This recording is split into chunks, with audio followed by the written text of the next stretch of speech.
औज़ु बिल्लाहि मिनश्शैतानिर्रजीम बिस्मिल्लाहिर्रहमानिर्रहीम सल्लु अलल हबीबि अल्लाहुम्मा सल्लि अला सय्यिदिना व मौलाना मुहम्मदिन व बारिक व सल्लिम व सल्लि अलैहि। बाबू गस्लिल वजहि बिल यदैन मिन गुरफतिन वाहिदा। एक हाथ से चुल्लू बनाकर दोनों हाथों से चेहरे को धोना। एक हाथ में पानी लें और जब मुंह पे डालने लगे तो दूसरे को मिला लें। क्या इस तरह जायज़ है या दोनों हाथों में पानी भरना जायज़ है?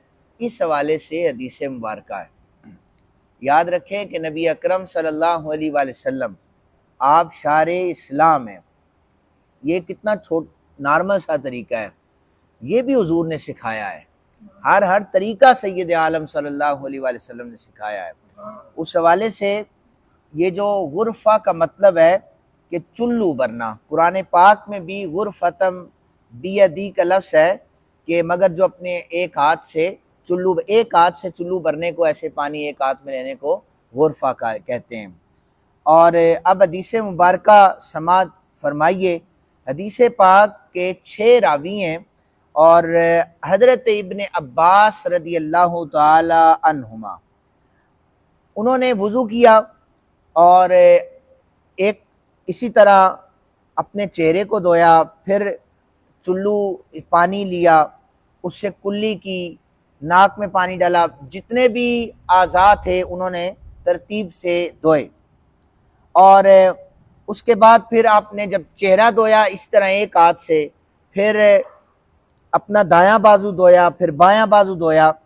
और बाजू धोने के बाद आपने नया पानी नहीं लिया, उसी पानी से सर का मसा भी कर दिया। और उसके साथ फिर आपने इसी तरह फिर एक हाथ में चुल्लू भरा, दायां पाँव धोया, बायां पाँव धोया। फिर हज़रत इब्ने अब्बास रज़ी अल्लाह ताला अन्हु, तो आप जो लोग आपके सामने थे, आप उनसे मुखातिब हुए, आपने फरमाया इसी तरह मैंने सैयद आलम सल्लल्लाहु अलैहि वसल्लम को वज़ू करते हुए देखा है।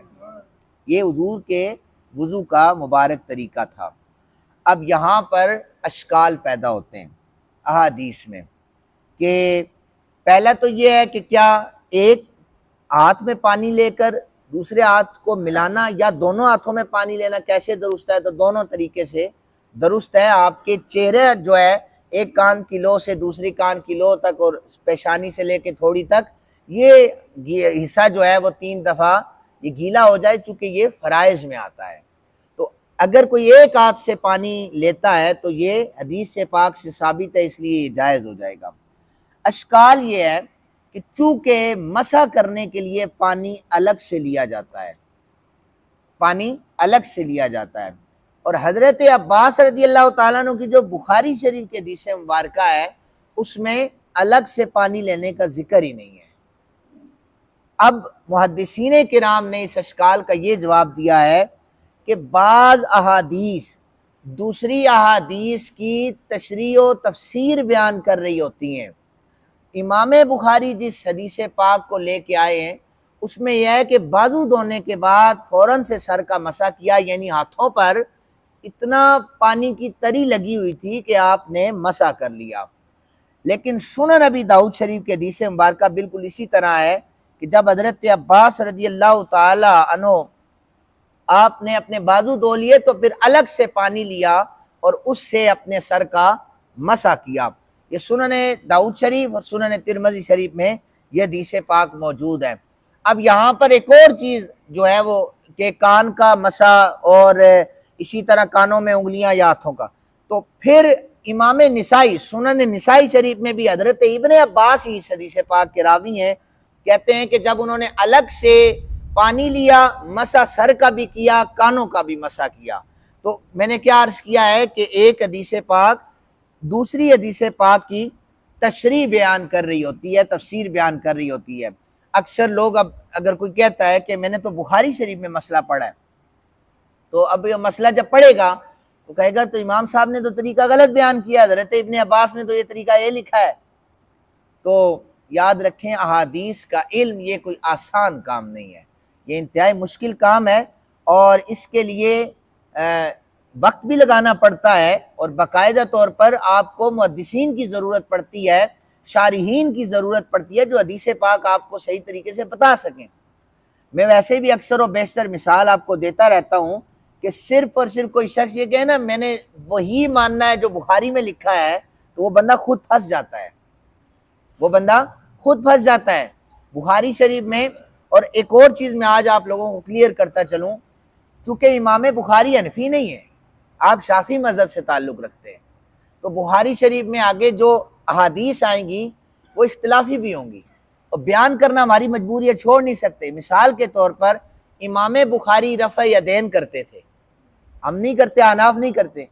तो जब रफ़ुल यदैन की हदीस मुबारक आएगी तो वज़ाहत में मेरा करना बनता है। उस वक़्त मत कोई शख्स ये कहे कि ओहो ये तो इख्तिलाफी मसाइल शुरू हो गए। नहीं, ये इख्तिलाफी नहीं, ये इल्मी मसाइल है। ये ज़रा सुनिएगा, इख्तिलाफी मसाइल वो होते हैं तो इंतशार पैदा करते हैं, इंतशारी मसाइल नहीं है। रफ़ुल यदैन का मसला आएगा तो इमाम बुखारी का मज़हब अलग से बयान होगा, इमाम आदम अबू हनीफा का मज़हब अलग से बयान होगा। इसी तरह ऊंची आवाज़ से आमीन कहना नमाज में, वो इमाम बुखारी का अलग मज़हब है और इमाम आदम अबू हनीफा का फतवा अलग है। चूँकि हम सारे लोग हनफी बैठे हुए हैं यहाँ पर, कौन है? हम हनफी हैं, हम मुक़ल्लिद हैं और इमाम आदम अबू हनीफा रहमतुल्लाहि तआला अलैह के मुक़ल्लिद हैं। अब मैं आपसे कहूँ कि इमाम बुखारी ऊंची आवाज़ आमीन के कायल थे, आप कहेंगे लो दसो भाई असा तो ऊंची आवाज़ न आमीन आखने ही को ना। फिर हम तो एक दफ़ा हाथ उठाते हैं शुरू में, तो बुखारी तो ये कह रही है। तो बुखारी शरीफ जो है इनका आपको मजहब देखना होगा कि ये शवाफे के इमाम शाफी के मुकल्लिद थे और इसमें तो इमाम अहमद बिन हम्बल के हवाले से भी रिवायात जिक्र की गई हैं। इसलिए बुखारी शरीफ में जो इल्मी मसाइल होंगे उन पर वजाहत भी होगी, उसे कोई शख्स भी मत समझे कि ये इख्तिलाफी मसला है। इख्तिलाफी नहीं होगा, ये इल्मी मसला होगा। ये चूँकि पहचान करना बनता है, क्योंकि अक्सर लोग कहते हैं ये तो इख्तिलाफी मसाइल है रफ़ा यदैन का, ये तो अहले हदीस करते हैं, हनफी तो नहीं करते। ये इख्तिलाफी मसला है लेकिन इल्मी इख्तिलाफी, इंतशारी इख्तिलाफी नहीं है। इसलिए ऐसे मसाइल पेश होंगे। अल्लाह ताला हम सबको मसाइल दीनिया सही मानों में सीखने की तौफीक अता फरमाए। वमा अलैना इल्लल बलागुल मुबीन।